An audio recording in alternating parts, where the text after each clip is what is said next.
अपनी बड़ाई और तकब्बुर से दूर रहो कि किब्रियाई परवरदिगार की रज़ा है, और जो इसमें खुदा से मुकाबला करेगा वो उसे रोज़े क़यामत जलील कर देगा। खबरदार, एक दूसरे पर जुल्म मत करना कि ये नेक बंदों का तरीका नहीं है। जो बंदा भी किसी पर जुल्म करेगा उसका मुजल्मा खुद उसकी गर्दन पर होगा। एक दूसरे से हसद भी ना करना कि कुफ्र की असल हसद ही है। और ख़बरदार, किसी मजलूम मुसलमान के खिलाफ किसी की आमदाना करना कि वो बद्दुआ कर देगा तो उसकी दुआ कबूल हो जाएगी। किसी मुसलमान भाई पर गुर्बत में दबाव हरगिज़ मत डालो कि अगर तुम्हारा कोई हक है तो ज़बरदस्ती वसूल करो। मुसीबत से दूर रहो। जो मुसीबत का अर्तकाब करता है वो अपने ही साथ बुराई करता है, और अच्छाई और बुराई के दरमियान कोई तीसरी किस्म नहीं है। अच्छाई करने वालों के लिए परवरदिगार के यहाँ जन्नत है और बुराई करने वालों के लिए जहन्नम है। लिहाजा अताअत पर अमल करो और मासियत से दूर रहो।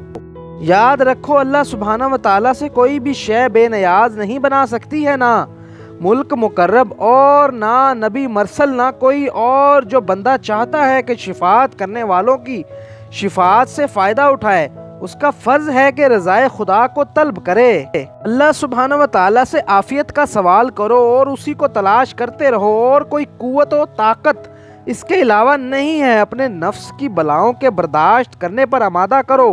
अल्लाह सुब्हाना व तआला जब बंदे के साथ भलाई करना चाहता है तो उसके सीने को इस्लाम के लिए कुशादा कर देता है, और जब नेमत देता है तो उसकी ज़ुबान पर हक जारी कर देता है। अगर अल्लाह सुब्हाना व तआला किसी को खैर नहीं देना चाहता तो उसको उसके हाल पर छोड़ देता है, और उसका सीना बिल्कुल तंग हो जाता है कि अगर हक ज़ुबान पर जारी भी हो जाए तो दिल में जागज़ी नहीं होता।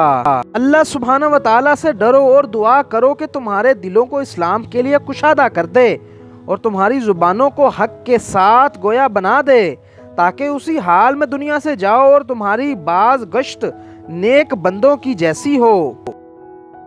अल्लाह सुब्हाना व तआला की ताकत के अलावा कोई ताकत नहीं है, और सारी हम्द उसी रब्बुल आलमीन के लिए है। जो बंदा ये चाहता है कि अल्लाह उससे मोहब्बत करे तो उसका ये फ़र्ज़ है कि अल्लाह की अताअत करे और बुज़ुर्गों को एहतराम करे।